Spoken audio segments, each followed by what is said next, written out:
John Butler here, and my guest today is an old friend of mine, Steve Eberhardt, who is a longtime broadcaster in Texas. He was on several of the top-rated shows in Dallas, top-rated stations, and he had the top-rated shows. So I'm glad to welcome you, Steve. Well, thank you very much, John. It's good to be here. Steve has an interesting story, and he and I have talked about it over the years, and he wound up evolving that story into a book. It's really a mystery story. It's a great read. I highly recommend it. But I think you're going to see why here in just a minute. Steve started searching for his dad when he was, just a kid. I mean, he wanted to know about his dad, and he was searching for his dad this whole time. And the book's about that. He grew up without a father, and this book is about the search where he finally found out the truth about his dad. Steve, tell me a little bit about you growing up and how you came to be more and more aware about your dad and the question in your mind that kept rolling over and over about the truth of your dad. Well, the thing is this. I grew up without a dad. He died when I was 3 months old. He was only around me for just a matter of a few days before he had to go off on his latest deployment in the Army. So I never knew my dad. I never heard his voice. There's no video. There's no photograph of he and I. So he was just a total mystery to me. Anything that I did know was from other people's memories. So that is basically the background on it. As a child, I didn't really give it much thought on, only because I didn't know any different. I grew up in a family of 7 children. I was obviously the youngest of 7, 6 boys and 1 girl, and my mother basically raised us by herself. And as I became older, I became curious of this man who was my dad that I didn't know. Yeah, and that's an amazing story within itself as far as your mom raising 7 kids by herself. So. Yeah, I've been talking to a lot of people who've read the book, and they say, your dad was a hero, but your mom was too for other reasons, and I'd certainly concur with that.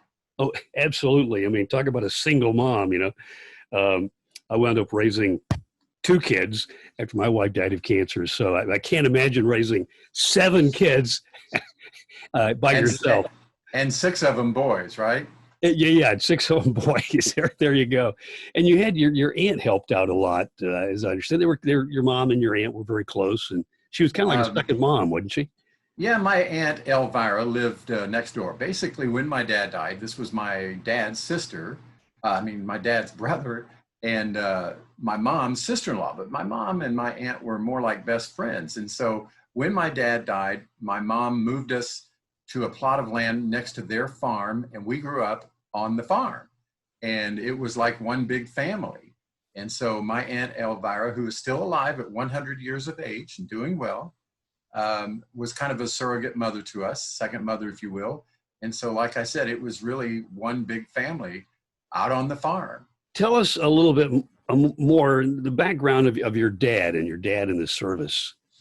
Well, see, the thing about my dad that was interesting to me and what I became curious about was twofold. One was his military career, which I really didn't know much of. I knew he was in the Army, but this was during a time when I was growing up that everybody had a brother or uncle or dad or grandfather who had been in the Army. So it really wasn't that big of a deal to me to hear that my dad was in the Army. Yeah. Now, little did I know, my dad was a career soldier, had 3 years to go to retire at the time of his death. And he had done some impressive things, which I really didn't know much about as a young kid. The older I got, the more interested I was in that.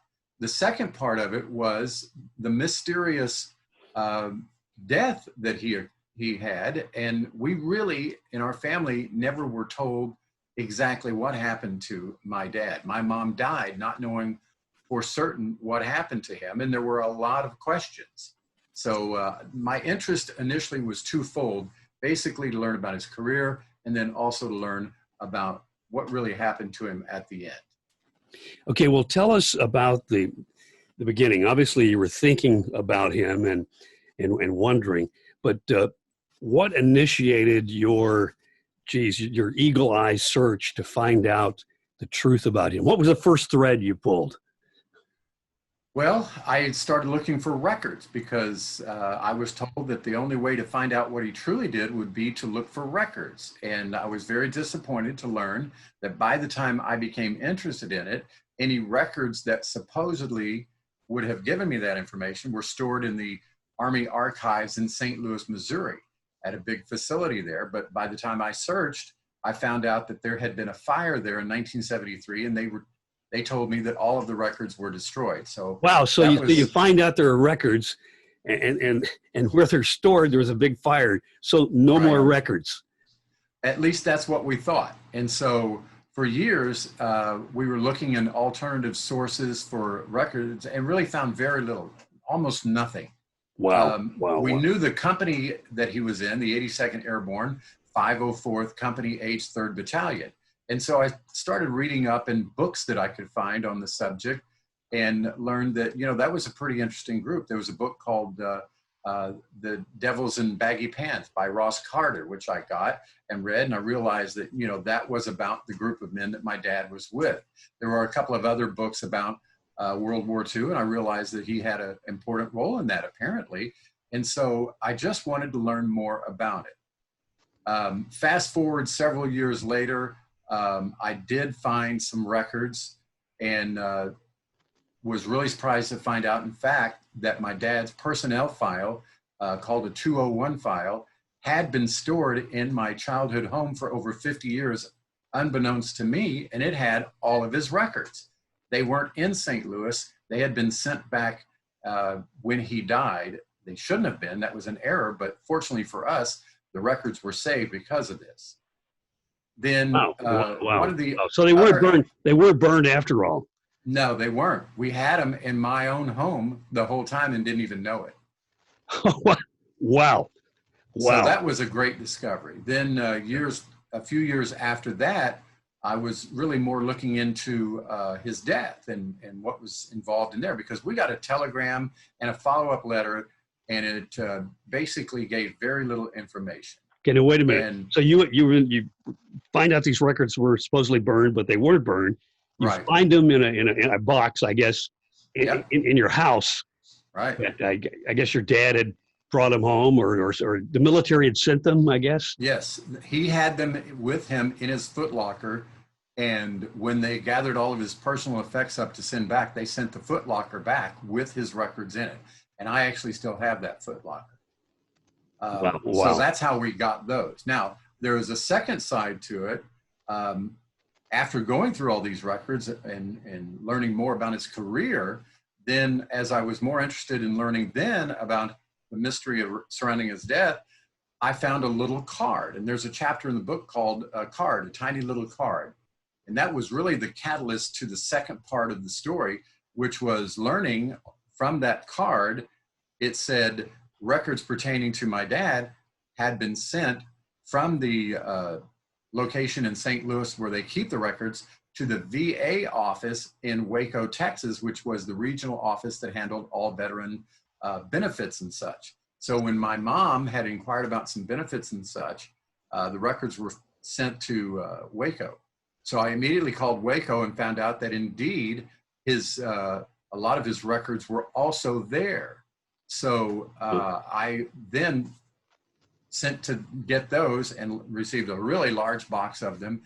And in there was the investigation into his death, which was extensive, and all of the witnesses, and basically the information that was able to provide me with what I needed to prove one way or another what happened to my dad at the end. And through the help of not only those records, but experts that I consulted, I basically solved the mystery of his death as well. So he was in some pretty fierce battles in combat and some pretty major battles. Yes. He has a ton of medals that I know you have now. Yes, and some so of which are right over my shoulder there. Yeah. He had 2 Bronze Stars, 2 Purple Hearts, Presidential Unit Citation 4 times issued by the president, 2 Combat Infantry badges, and more than I can tell you the rest. Amazing. A real American hero.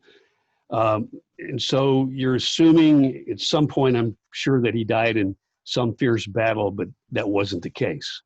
No, in fact, probably should have several times. And when I use the word hero, I don't use it lightly because a lot of people throw that word around now, and it really may not necessarily apply.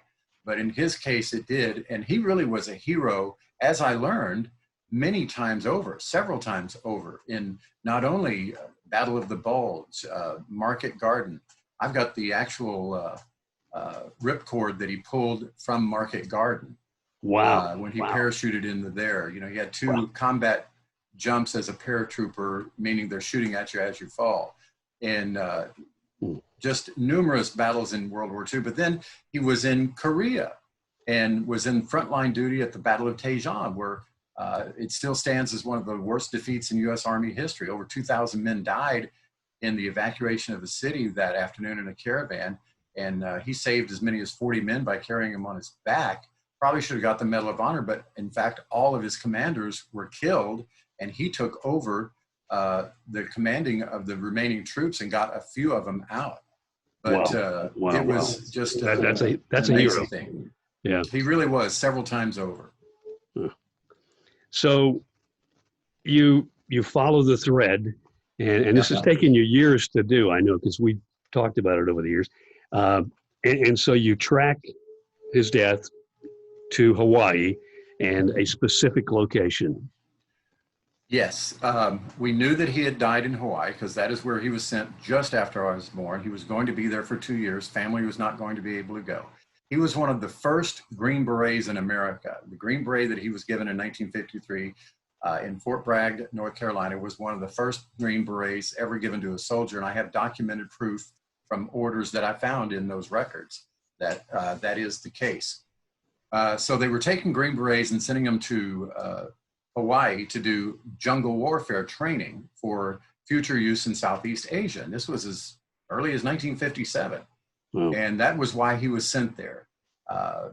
He died there in an accident in a fall off of a 3-story barrack building at 1 o'clock in the morning. And obviously anybody hearing just that bit of information, it rings some alarms, as it did with everybody in our family. And there were certainly questions. Raises questions for sure, yeah. And a lot of people had them within the family and otherwise. And so did I. And for a long time, I really, really wondered, and my mom did, and I promised her I would find out. Unfortunately, she passed away before I was able to prove it. But if you read the book, you'll find towards the end of it how I found out, what I found out, and what it actually did prove pertaining to it. It basically answered all of the questions that we all had, more so than they ever did when they investigated it originally. Yeah. And you actually went to Hawaii and went to the very spot where he died. I have. 30 years ago I went, but I didn't know as much information because I didn't have all those files. So I was in the general area, but when I went back this past January, I knew everything I needed to know, and I was able to go there very specifically and walk on the ground where he fell and died, and even was able to go up on the roof of the building from which he fell, which was something I always wanted to do, but when I actually got there, I wasn't really sure if I should. Yeah. And then just had the most surreal experience when I did. I bet. I can only imagine. What was your feeling? That I shouldn't be there. I truly felt like I was not safe and that I should not be there.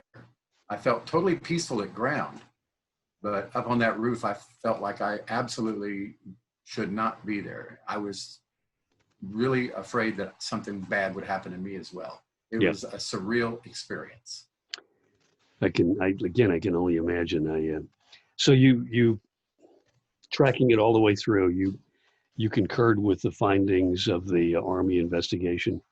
Basically, they proved that it wasn't foul play and it wasn't suicide, but they then just assumed it was an accident, but they didn't prove how it was an accident. What I did was I concurred with them by also reinvestigating whether there was foul play, reinvestigating whether it possibly could have been a suicide, and then also investigating, okay, if it was an accident, how did it happen? And I did concur and prove it wasn't foul play. It wasn't a suicide.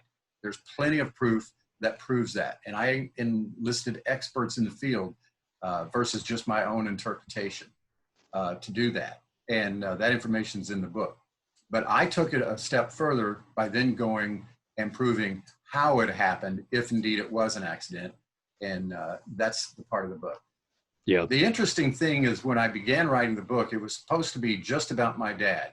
As I mentioned earlier, his career and his death. And what I learned was the process of finding the truth became part of the story as well. So there's a great deal in the book that deals with not only my journey, but the information that I've also spoke of just now. Yeah. It's a fascinating book. And like you say, it's about your dad, but it's also about you and the search for the truth. And I'm sure a lot of our listeners may have a mystery in their life that they could learn how you did it and be inspired by your story and the story. And you know, one of the biggest points at the end of it all, in my mind, is if you are looking for answers, as many of us are, if you're looking for answers, they almost always are there. It's just how much effort and time do you want to put in to finding the answer?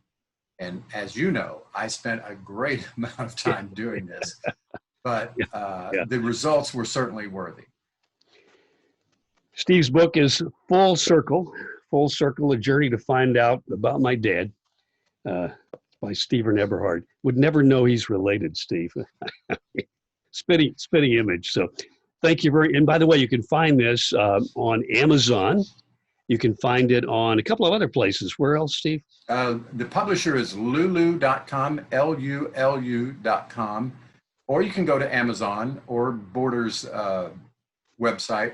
Just search for Full Circle Eberhart, and it's E-B as in boy, E-R-H-A-R-T, Full Circle Eberhart on any of those sites. Amazon's the easiest and quickest for a lot of folks, and it will be sent directly to you. Thank you very much, Steve Eberhart. Thank you, Steve. Appreciate it.